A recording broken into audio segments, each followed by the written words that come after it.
came from the booty. But let's go ahead, you know what I'm saying, and also get into the spiciness of what was going on here. So when she had this spill, right?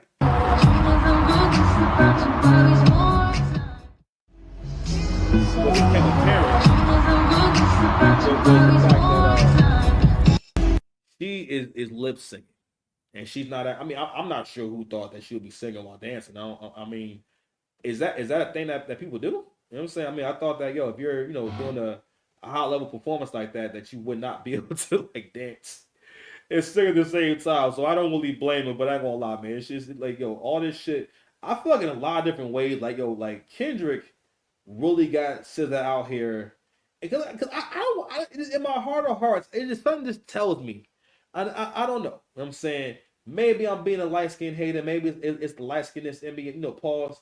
But I just get a strong feeling that she don't want to do this tour.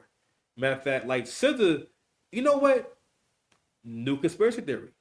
SZA does not want to do this tour. SZA has not even had enough time to get in shape for the tour. That's how you know that she did not plan on going on tour this year. If she knew that she was gonna have to go on tour next year and whatnot, fam, she would have dropped that weight. Because you gotta drop weight for the tour, because you gotta move around a lot. You gotta get in shape to go on tour. You know what I mean? Because you gotta perform, you move, this all this different shit. You know what I mean? And SZA is too much of a veteran in the game to be making such a blunder. But I ain't gonna lie, as a black man, I love thickness so much that evenness, I'm okay with it. I'm okay with it. And I'm glad she didn't get hurt, nothing like that, or twist the ankle, nothing like that. You know what I'm saying? But also too, I think I be forgetting that SZA is like a grown ass woman. Like SZA is not like she's not a kid. This is a grown woman. When I was younger, like when I was in my 20s and whatnot, like a woman, when I was like 18, 19, 20, a woman that was like 35, you know what I mean, is grown. SZA's like 35. If I'm 38 this year, SZA's like 35. You know what I'm saying? Which again, I'm not saying you're like an old woman, but like, yeah, you're up there in age now. Like, you see, like, she getting into that grown woman, because she was always thick. You know what I mean? Then she got that BBL, and she did all kinds of magic. I did not understand how much SZA's face changed until I saw the pre-surgery pictures. I'm like, yo, you really had like man work done. I did not realize that she had a nose job. She did that shit covertly. It was some Mandela effect. Matter of fact, maybe that SZA is from a different, it's like she from a different universe. Who we looking at now could be the clone of SZA. But anyway, I don't think she wanted to be there. But what was people saying online? Let me go ahead and open this drawing up. Let's see, it said, and that's what I was worried about. She's always lazy and lying. This is your first stadium tour. At least get people their money's worth. Like, these are the tweets, right? I'm sorry, I gotta read it from my phone. Somebody writes a mess. Someone else wrote, she'll be out of breath. Her fat ass just because you lipo doesn't mean you healthy. Damn. And someone else said she cannot sing live at all. She's a studio artist. I will never see her live. Love her music though. I can't say that. There's a few performances online where I feel like I've really enjoyed her live vocals. Like I always say, like I have such a complicated relationship with that first album. Well, the first the Control album, because I felt like that was the peak of what she can do, right?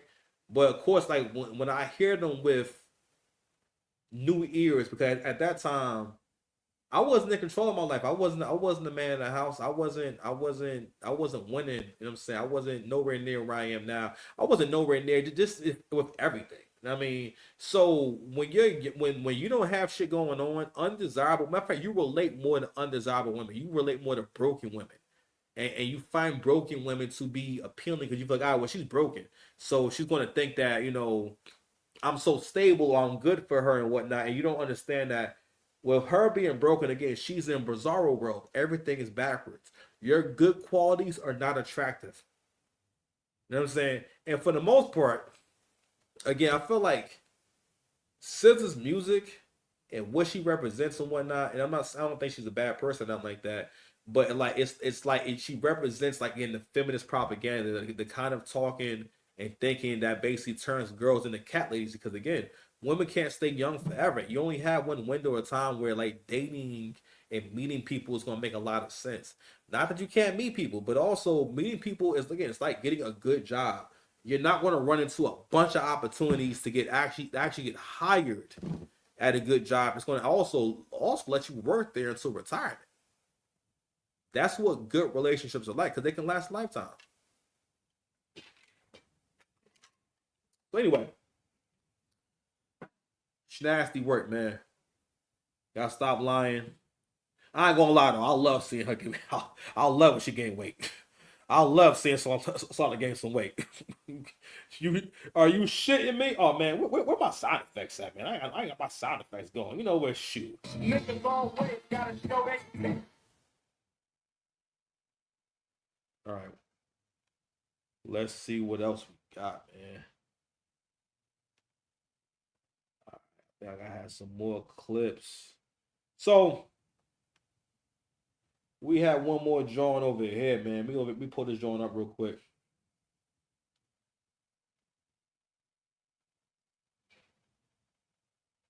Where it is, where it is. It's on the screen.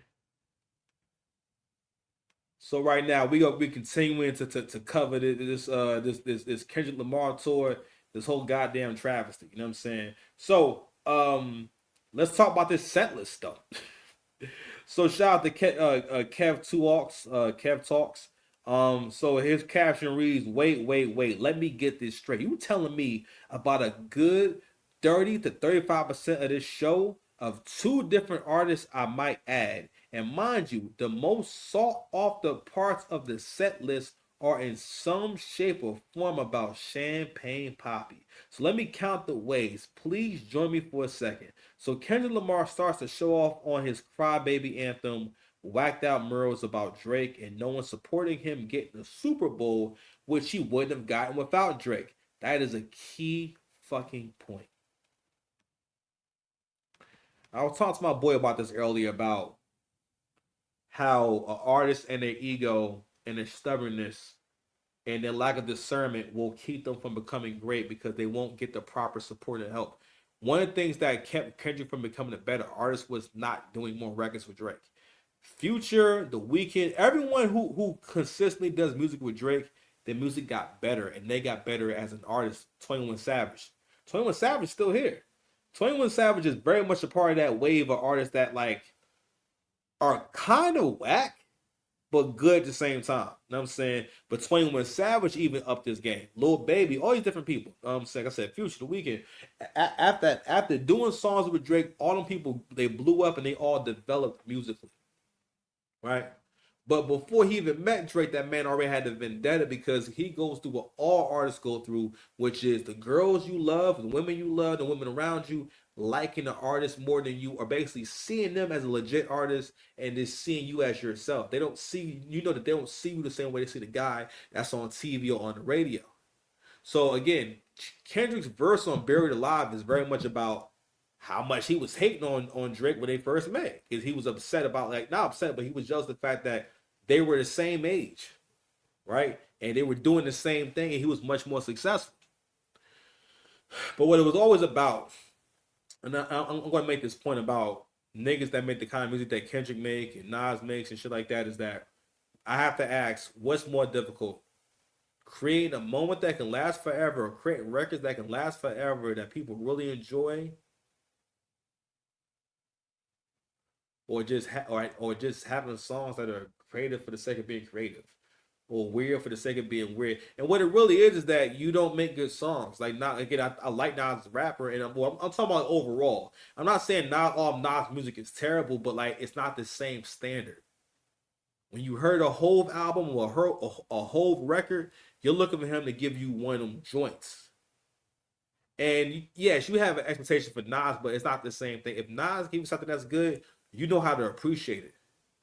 Whereas with a whole, we're looking for like it has to be. We're looking for a better song than last time, or we're looking for you to elevate from last time. That's always the expectation when you hear a whole album. You're looking for him to elevate in some kind of way, and for the most part, he does. It may be in small ways and whatnot, but for the most part, he does. But anyway, um, Get back to this post right here. But it's crazy how people who defend Kendrick completely overlook the fact that Drake has made so many people successful. Actually, Kendrick arguably is only on tour right now, but his tour is only has the relevancy that it has because he's talking about Drake. And not only that, like I said before, one of the reasons why the black community has to really jump on this shit and really not champion this shit is because we're basically putting ourselves further into bizarro world where we're letting something that's not good become a positive. As men, it's ain't respectable. You supposed to get shit on your own. If you a goat, the last thing you should want anyone to think is that I'm stressing out or I'm obsessed or I'm focused on this guy. One of the reasons why he felt comfortable doing this shit, you know what I'm saying? So like he had a whole set list about Drake. All right, he's performing the diss songs in his set. This is supposed to be a huge artist. Why are you performing diss records in your set?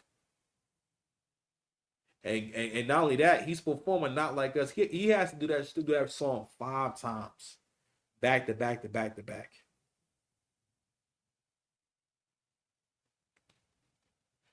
This is how a new nigga moves. And it proves you a little nigga. Cause that's what a little nigga would do. This is what a new artist would do some shit like, try to milk a diss record. Cause this is a tactic that new artists use when they're trying to get hot. It's one of the reasons why, you don't respond to niggas when they diss you. You know what I'm saying? Hove would go through it a lot until he realized that I'm making this guy hot if I respond to his diss record. He was a nigga that taught y'all that. He taught y'all that too. But also, most artists can't resist throwing shots back if they feel as though they're being dissed. But anywho, that shit is crazy. So SZA is performing Rich Baby Daddy, and Kendrick is performing Poetic Justice at this joint. I mean, actually, I think the sound is on. Hold on. Poetic justice. Poetic justice. If I told you get a flat room in a dark room, would you trust me?